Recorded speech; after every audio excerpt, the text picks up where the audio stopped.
We are in the thick of round one of the Stanley Cup Playoffs, and the action is heating up. Plus, there are some changes around the league in management and coaching. We'll tackle all of that and more on today's Locked On NHL podcast.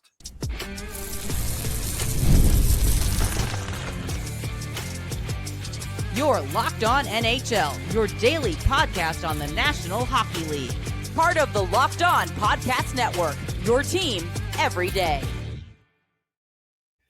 Welcome, everybody, to the Wednesday edition of the Locked On NHL podcast, part of the Locked On Podcast Network, your team every day. I want to thank everyone who makes Locked On NHL your first listen every day. Don't forget to subscribe on YouTube or wherever you listen to podcasts so you get new episodes as soon as they drop. Today's episode is brought to you by FanDuel. Right now, new FanDuel customers can get $250 in bonus bets if your first $5 bet wins.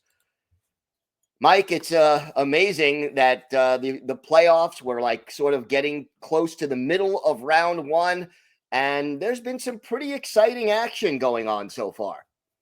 Yeah, it's been pretty solid to start the playoffs here. I think every series has been pretty solid so far. Maybe the Hurricanes Devils one looks like that could end pretty abruptly. But I mean, in terms of all the other series, it's been some great hockey. And that's what playoff hockey is all about, right? It's always the best hockey in the world. It's the best teams with the best players, and they're battling it out for the best trophy in sports. And it's been a nice treat over the last week. It has been. And as someone who covers a team that did not make the playoffs, just watching a few minutes of any of these series, you see the difference in the caliber of play between a team that I watched for 82 games that was up and down, mostly, mediocre, and these teams that just have the ability to take it to another level. Yeah, absolutely. I mean, that's the thing about, playoff hockey. It is a different beast, and it's a different animal. And, if we dig into the Battle of Ontario, like what happened in the regular season has not translated to the playoffs. Like Ottawa, the boys over on Locked On Sens, and typically Ross is here. I'm pretty sure so he can't make it today. I think it's very convenient that he's unable to make it now that his Senators are down 2-0. Because the boys at Locked On Sens, when we did our preview show for the Battle of Ontario, they were convinced. They're like, hey, Toronto has beaten Ottawa at all this year. Ottawa's had their number. They've won 5 in a row. It's like, but it's 5 regular season games. If there's anything people in Toronto know, it's that the regular season means squat. What can you do for me in the playoffs? And Ottawa's learning that lesson pretty good. The Leafs up 2 Cobb in that series, heading up to the nation's capital. And it's not necessarily a home ice up there for Ottawa, if you catch my drift. There'll be plenty of blue and white in that building come Thursday for Game 3. Yeah, no question about that. And yet, look, Game 1 was pretty one-sided for Toronto, but Game 2 went to overtime. It's not like this was an easy win for the Maple Leafs. No, it definitely wasn't an easy win. And realistically, I think both games weren't easy. Like, I think Ottawa, although it's a 2-0, advantage for the Leafs in the best of 7, Ottawa still has played well. Like, I will give them credit. They have played well. The first game, they got into penalty troubles, and Toronto put 3 power play goals up on the board. And last night, again, Toronto got 1 power play, and they made them pay. Went 1 for 1 on the power play. And, I mean, I guess that was the difference, right? Although it wasn't technically the game-winning goal, that goal stood as one that they needed, that's for sure. And then, in the third period, throughout the game, they got great goaltending. And then Max Domi comes alive, and Domi making his presence felt in the Battle of Ontario just brings a little warmth to my heart. Growing up with the Battle of Ontario through the early 2000s and seeing Ty Domi, his dad, make his mark, now seeing Max do it 20 years later is pretty cool to see, Gil. Pretty cool to see. It's pretty cool, and it makes me feel old. Yeah, I know. Knowing that the son of a guy who I watched play throughout. I remember when Ty Domi was first coming up with the Rangers. So, yeah, it's pretty amazing, but a great moment for Max Domi. And let me ask you this. It's 2-0. Obviously, as you mentioned, the series is going back to Ottawa for games 3 and 4. How confident are you on a scale of 1 to 10 that the Leafs win this series? Pretty confident, and I wouldn't have said that after game one because one game doesn't show me anything, but they continued with those good playoff habits through to game two, where they're playing some pretty solid lockdown defense. And I think they've only allowed 18 high danger chances combined through the first two games, and that's what you need to do in the playoffs. You got to box out the opposition, don't allow them to get into the middle of the ice, into the slot and inner slot, and don't give them those opportunities. Yeah, sure, Ottawa's won the possession game, if you will, and they have more shot attempts, but they don't have the same amount of quality of chances. And realistically, if you just look at high danger chances and quality, they have had like similar to Toronto, and they're nearly even. But Toronto just has those superstar players that can actually finish on those quality chances more so than Ottawa can do and has been able to do. And that's been the difference. That and the power play, and Anthony Stolarz has been excellent. And there's no reason to think that any of those three things that are happening, solid defensive play, unreal special teams with a red hot power play, and the goaltending's been elite. There's no reason to think that any three of those things are going to start to falter once you get to Ottawa. So I think as long as Toronto can still play that style, play their game, and continue forward, I think they have a good chance to get at least one of those games in Ottawa, and maybe try and send the Sens pack and M5 back in Toronto for Game 5. We shall see. Obviously, guys who can finish, there are less opportunities usually in the playoffs. So the guys who can finish make a bigger impact when they do get those opportunities. You mentioned the one-sided series between Carolina and New Jersey. I just think after watching the first two games, the Devils, the injuries are just a little too much for them to overcome at this stage in their development. Yeah, I totally agree. And it's unfortunate because, at the beginning of the year, I liked the situation. They were getting Dougie Hamilton back, Jack Hughes. They were hoping he could stay healthy all year. He sure stay healthy all year. And, Sheldon Keefe was coming in to relieve Lindy Ruff. And, I liked Keefe when he was in Toronto. I thought he was a good coach. I think the message just got stale and just that it wasn't working in Toronto. But I thought that he would have success in New Jersey. And they brought them to the playoffs after a year where they didn't. So I guess you can say that's some relative success. But when it comes to Sheldon Keefe coach team versus a Rod Brindamore coach team, I'll take Rod the Bod all day long. And, the Hurricanes, they just play lockdown defense, man. They just play a boring playoff style hockey. They play simple. They pack the middle ice. They don't allow you to get a whole lot. You can shoot from the perimeter all you want, but Jacob Slavin's going to be there to block shots and everyone else on that group. So I like what the Hurricanes have done over the last few years. And if they're going to get the type of goaltending that Freddie Anderson's supplying them right now, they've got a good chance to make quick work of the Devils. I'm with you. I think New Jersey, not their year. The injuries again, just compiling for them, and Carolina's just the better team all around, I think, because of it. And I think Carolina also has another advantage, and that is they play the same playoff style hockey all year long. They're not making as big of an adjustment from, regular season to playoffs because that's the way they just play the game. They're so well coached. Yeah. How about game one of Florida and Tampa Bay? This one surprised me. Not that the Panthers won, but that they won so convincingly. Yeah, that is what's surprising. And they only had 17 shots on net. 6 of them were goals. I don't know what happened there last night to Vasilevsky, because that guy's been unbelievable this year. Like, he's returned to form, becoming, the monster, the boogeyman of the playoffs, or boogeyman of the crease, but didn't play well in game one. And I guarantee the Lightning will have a response here. This is not a series that I expect to be a short one. The Panthers got the better of the Lightning. It seemed like Tampa just wasn't prepared for that game. Maybe they weren't prepared for Matt Tkachuk to return. Maybe they thought that they were going to get a game without Tkachuk. But they did not take advantage of a Panthers team that hasn't played great down the stretch and had some guys coming back from injury that hadn't played in a while. It is interesting that it took them so long to get this game done, though. The playoffs started Saturday and they don't get their first game until Tuesday. Very strange. But regardless, it really, I think, allowed the Panthers to continue to rest up and get those guys a little bit more healthy.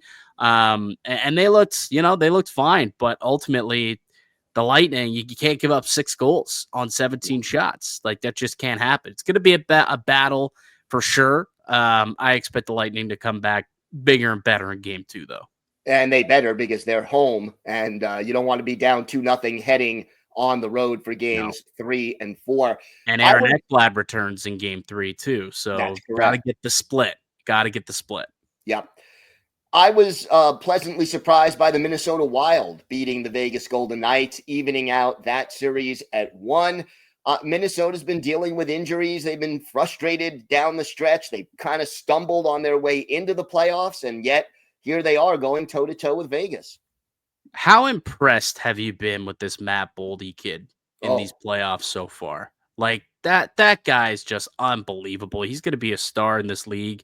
Him and Kaprizov, like, now that he's back in the fold, the Wild are a serious team. And they were earlier in the year, if you recall, prior to Kaprizov getting hurt. Like, they were up, battling for a President's Trophy, battling up at the top of the division.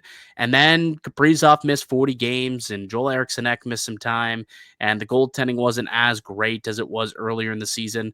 Well, 2 games into the playoffs, Kaprizov's made his mark. Boldy's been playing a lot better with him now. Like, he just rises all ships, and they've gotten pretty good goaltending. I mean, the Golden Knights peppered, 32 shots on net last night, and Gustafsson turned away 30 of those 32, and they win 5-2. So that was a pleasant surprise. To be honest with you, I took the Golden Knights in 4 or 5. I thought Vegas was going to make quick work of the Wild. I didn't have a lot of faith in them. After what I saw last night, I think that Minnesota has a chance here to really give Vegas a go. I still think Vegas is the better team between the two. I love what they've got. Their nucleus up in the top 6. They just play the right way. I didn't think Shea Theodore had a good game last night at all. That's uncharacteristic of him. So I think that the Golden Knights, much like Tampa, will respond much better in their next game. We shall see, but we've got some exciting series underway. And look, some teams, including the Avalanche and the Oilers, they're getting some reinforcement. We're going to talk about that and look ahead to tonight's games next on the Locked On NHL podcast.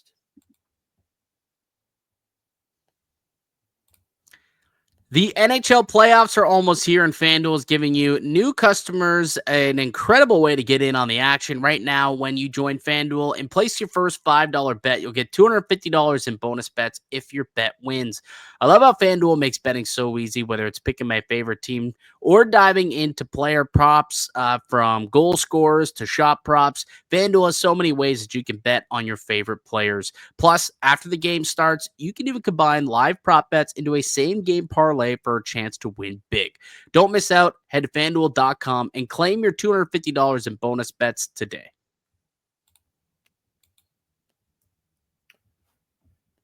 So the big news out in Colorado, Gabriel Landeskog coming back. It's only been, 3 years since we've seen him on the ice. I give him a lot of credit for hanging in there and working to come back. We'll see how his body handles the return, but just impressive to see him out there. It is, and I'm curious, what expectations do you think there should be on Landeskog? Like, you don't think he's going to get reinserted right back up onto the top line and get going? Like, this guy will probably play around 10, 11, 12 minutes tonight. Like, that's probably what I'm pinpointing. And hey, he had a great stint in the American League. He played, got 3 points, couple goals and assists. Like, he played really well in those games. But I get it. There's a big difference between the AHL regular season and the NHL playoffs. Massive difference, especially against the Dallas Stars.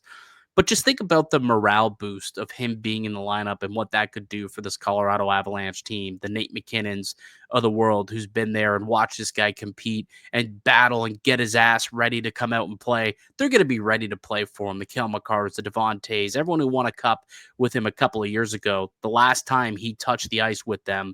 And to see what he's been through over the last few years. And we got a little bit of a glimpse of it last year, and we got to see that Amazon series, right? Where we got to watch, how he was trying to get back into the NHL.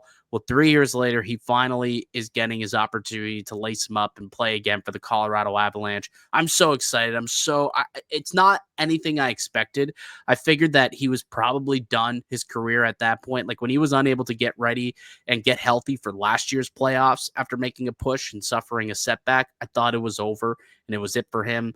And all of a sudden, he ends up, getting ready to go by the end of this year. And I'm super excited to watch him play tonight, and more so watch his teammates and if they can rally around it and step their game up, because this is a pivotal game 3, massively pivotal It is. game 3. Like it's split 1-1 right now with them in Dallas.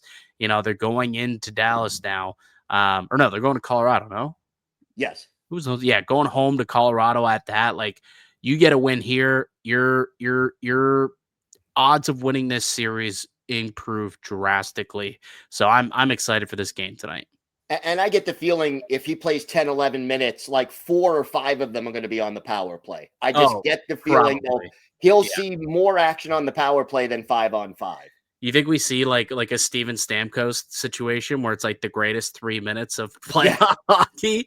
But that year he went and played like 2 shifts in the Cup final, scored a goal, and then couldn't really go the rest of the way. But man, what a 3 minutes it was, right? Exactly. Yeah, it's possible. It is very possible. And then the Oilers are also getting some reinforcements. Talk to me about that. Yeah, Evander Kane apparently going to be drawn back into the lineup for the Oilers tonight. And I mean, that game, Oilers and Kings the other night, was insane. Like, I remember looking at my phone or watching it, and I saw it was like 4-0. I'm just like, wow, this one's done. This is over. All right, change the channel. And all of a sudden, it's like, what? That game ended 6-5. I had to go back and watch the highlights. I'm like, holy smokes, as if I missed that like near monster comeback. But you'd have to think that that's going to have Edmonton chomping at the bit to get back, right? In their minds, they thought maybe if we had another 10 minutes of hockey, like, we probably could have pulled that one out. We're going to have another 60 minutes in this second game here of this 7-game series. So that's maybe that's what my mentality could be more. That's what my mentality would be if I was Edmonton tonight. And, getting Evander Kane back, I think it's huge. I also saw, Gil, I don't know if you saw this, but I saw someone reporting that apparently the Oilers are going to be putting Draisaitl and McDavid on a line together tonight to try and drum up some offense and try and put up some goals early and try and get this W so that they can get the split here in LA. Not easy because LA is so good at home, but if you can get one of those 2 games, if you get that split tonight, boy, that sets them up heading back to Edmonton. And, if I'm the Kings, I think Evander Kane, he'll add some grit. He'll add some talent to the Oilers lineup. But if I'm the Kings, I'm going to say, hey, we stumbled down the stretch, but we managed to win. Now we're going to go back and do what we do. And that is, play good defense and win at home. And, they've got to sort of get back on track in game 2, even though they won game 1. Oh, for sure. I mean, although LA won the game, they couldn't have felt great afterward, right? Like, they got away with one. They snuck out with a point. They almost pissed it away, or with the win, and they almost got rid of it. But yeah, like Edmonton, it's weird, right? Like, going into a game 2 where the team that lost game 1 probably has more confidence heading in than the one who won. More momentum, yeah. Like, it's actually kind of bizarre. And they're getting reinforcements with Evander Kane back into the lineup. But Stu Skinner has to be better. Like, that's flat out. And apparently they haven't named a starter yet. Like, that's going to be a game time decision who starts, Stu Skinner or Calvin Pickard, which is not ideal if you are the Edmonton Oilers. And now you're probably kicking yourself. Like, remember all those rumors floating around there that they were kind of peeking around on John Gibson and elected to stick with who they know. And, game 1, Stu Skinner bit them in the ass. So let's hope that he can rebound and find his game here in game 2, where it might be night for Edmonton pretty quick in the series. Yeah, it's almost a must win for them here in game 2. And moving on to Washington and Montreal, were you surprised that the Canadiens took that game to overtime in game 1? Gil, no. I have the Montreal Canadiens winning. Well, I had them winning the series at the beginning. Now that they lost game 1, obviously the odds shift a little bit, and it's far less likely that they do it. But I wasn't surprised. The Canadiens are playing playoff hockey for the last 3 weeks, last 6 weeks, you could even say, the way that they needed to really. They're so far behind, at like the 4 nations. They had to really storm since then, pick up a bunch of points to even get into the postseason. Whereas Washington, like, they really stubbed their toe down the stretch here, and they haven't played good hockey. And, Logan Thompson hadn't played in weeks, and there was no Alexei Protas. And, you just didn't know what you were going to see out of the Washington Capitals in game one. I thought there was a chance that Montreal could surprise him, punch him in the mouth real quick, and win game one. They didn't. They took them to overtime, which I think Montreal should be happy about, obviously.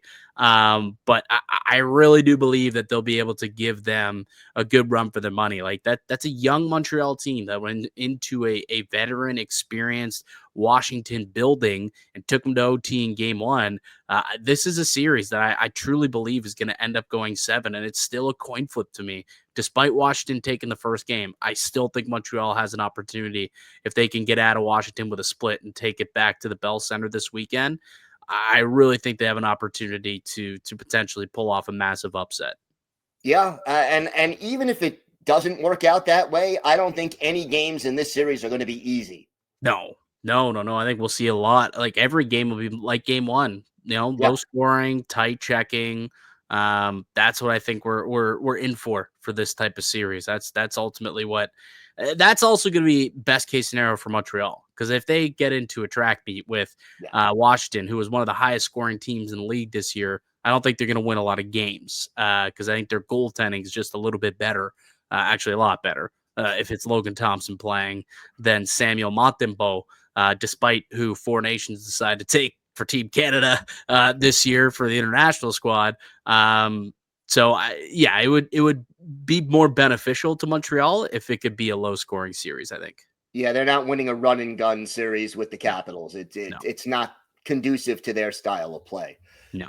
But we'll see. Should be a good game too tonight in Washington. We've got a lot of news from around the league about non-playoff teams making changes in coaching, management, and so on.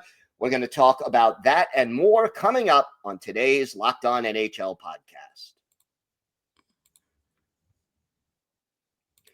Today's episode is brought to you by Wonderful Pistachios. Looking for a snack that's both delicious and nutritious? Crack into a good source of protein with Wonderful Pistachios. Wonderful Pistachios is one of the highest protein nuts. Each 1 ounce serving has 6 grams of protein, giving you over 10% of your daily value. Plus, they're packed with fiber and better for you unsaturated fats to help keep you feeling fuller longer. Personally, I love the no-shells variety. It's the perfect grab-and-go snack for busy days. Whether I'm snacking at my desk, on a road trip, or just need a quick protein boost, they're always my go-to. And if you love cracking open every shell for that satisfying crunch, the in-shell options are a classic favorite. So get snacking and get cracking with a snack that packs a protein punch. Visit wonderfulpistachios.com to learn more. That's wonderfulpistachios.com.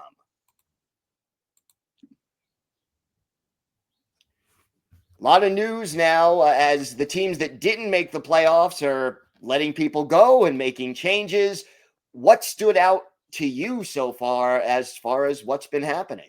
Yeah, I mean, the one that I really want to talk about, I think it's you're uniquely qualified to actually touch on this one, is Lou Lamoriello getting ousted in New York. And I think my main question is, like, why did it take so long for this to happen? I mean, it felt like this has been a talking point for a year and a half now in New York. Like, why is now finally, like 2 weeks after the season ends, or a week and a half after the season ends, finally the day that we see? It's only been a week, actually. I don't know why I felt like it's been 2 weeks. It's only been 1 week, but we finally see the shoe drop here and the Islanders move on from Lou Lamoriello. Yeah, I think he had his supporters in ownership. And I think, you look at Lou Lamoriello's resume, he's in the Hall of Fame for a reason. He's won Stanley Cups. He's been successful, at least initially, everywhere he's gone. And I think the fact that the Islanders, who had won, one playoff series since 1993 before Lou arrived, got to back-to-back conference finals in 2000, 2001, that bought him time, probably a little bit more time than I would have given him. Well, that's what I mean. Like, Lou Lamoriello is his greatest contribution to the Islanders organization, luring Barry Trotz. Yes. Is that his greatest contribution? If that's the best thing that you did for an organization, and it's been there, what now? 7 years? 7 years. 7 years. And the best thing you did was hire a coach that you later didn't re-up for whatever reason, moved on from because he wanted to keep his assistant. I mean, you had 7 years to make a splash, and that's the one thing that you'll be remembered by, that people will thank you for. That tells me that it was not a very successful tenure as general manager. Yeah, I mean, the problem with Lou was this. I mean, you could talk about the no beards and the no long hair and all those silly little things that maybe some people are annoyed by, but don't impact the game all that much. But here is a core that was aging, that for 4 years did not win a playoff series. They missed twice and were eliminated easily in the first round the other 2 times. And he just kept doubling down on the core and would not make significant changes. And that ultimately was his undoing, that stubborn approach where, he was signing third line forwards and third pair defensemen to 7-year contracts with no trade clauses, and just keeping the group together and trading off all the draft choices and prospects to try to chase a wild card spot every year. And that's just not a long-term recipe for success. Yeah. It's been boring hockey in Lou Lamoriello land for the last couple of years, but hopefully, the Islanders get it right the next time around, Gil, and you could be watching some good puck moving forward. It would be a pleasant thing, and I am looking forward to seeing who they hire next. Wonder if Patrick Waugh gets a shot as GM. I'm just wondering if that's a possibility. Don't know. It's an open search, but it wouldn't shock me if that ends up being an option at this point. That would be interesting. That would make a little bit more sense if that's how he got to New York. Because there were some questions like, why did he go to New York? Like, Ottawa wanted him, and he went to the Islanders. Maybe there was a little wink, wink, nudge, nudge. Like, we're going to move on from Lou, and we'll keep you in mind for, the dual job like you were doing in the queue. That's an interesting little wrinkle that could come into the fold here. We shall see. And then Seattle, a lot of changes up there. Yeah, Dan Belsma gets fired. They decide that they're going to move Ronnie Francis up the chain, but then move Jason Botterill back into the GM position. And then they're like, yeah, we're going to get a new coach, though. So I don't know. Are they happy or are they not happy with how things were being run in Seattle? I don't know. But I did see that they're going to hang on to Jessica Campbell, who is going to stick on. They like what the improvements that the youth made under her last year in Coachella, and then continued this year into Seattle. So I wonder, I don't know if they're going to look at her as a potential head coach candidate, but at least for her to stick around as an assistant is positive to see, I guess, and a good, good for the game. Yeah, I think it is good for the game. It's good for her. I was a little surprised, that they move on from a coach after one season. But, stranger things have happened, and it's a very important hire now to see what direction. And I think the thing about Seattle, they have to decide, are they retooling? Are they rebuilding? Or are they going for it this year? I don't know if they really knew what category they fit into this season, and maybe that's one of the reasons that things didn't work out. Well, I think going forward, they're probably in they want to win. I think they want to win. They just look at what Vegas did, and I think we're now realizing that that's impossible to replicate. But they just, probably feel like failures and losers compared to the Golden Knights and the success that they've had. And they've now, been around 3 years, no playoffs. I'm sure they're itching for a playoff run. But it's not as easy as that, right? It's not as easy as making a coaching change and drafting a bunch of players. You got to develop them. You got to make the right free agent signings as well. Got to make the right trades. So it'll be interesting to see kind of how this team over the next few years can get cooking. Yeah, I mean, I think Vegas caught lightning in a bottle. Like you said, I don't think that's a formula that's easy to pull off. And it's almost unfair to have other expansion teams judged by the quick success and long-term success that Vegas has had. Yeah, and there's going to be more. I mean, we've heard, that they plan to expand possibly another 2 teams over the next couple of seasons. I think they should probably be looking more so at Seattle's success as a measuring stick than they would Vegas. That the fact that like Vegas was given Shea Theodore like was insane. The fact that they were given like 5 first-round picks to not take random scrubs is wild to me. The fact that like Toronto allowed them to take Jared McCann, a 40-goal scorer, instead of Justin Hall, like just all Yeah. of the stars aligned for them in that draft. It was insane. And then when Seattle came around, teams were like, take whoever you want. Go ahead, take whoever. And they didn't really. They decided that they were going to try and prioritize cap space instead. And they didn't, other teams didn't, do as many trades and deals, and they're just not having that much success. So it's now cost Dave Hackstall and now Dan Bylsma a head coaching job. So we'll see who they go to next. I'd be curious to see kind of what they'll be looking for as their next head coach.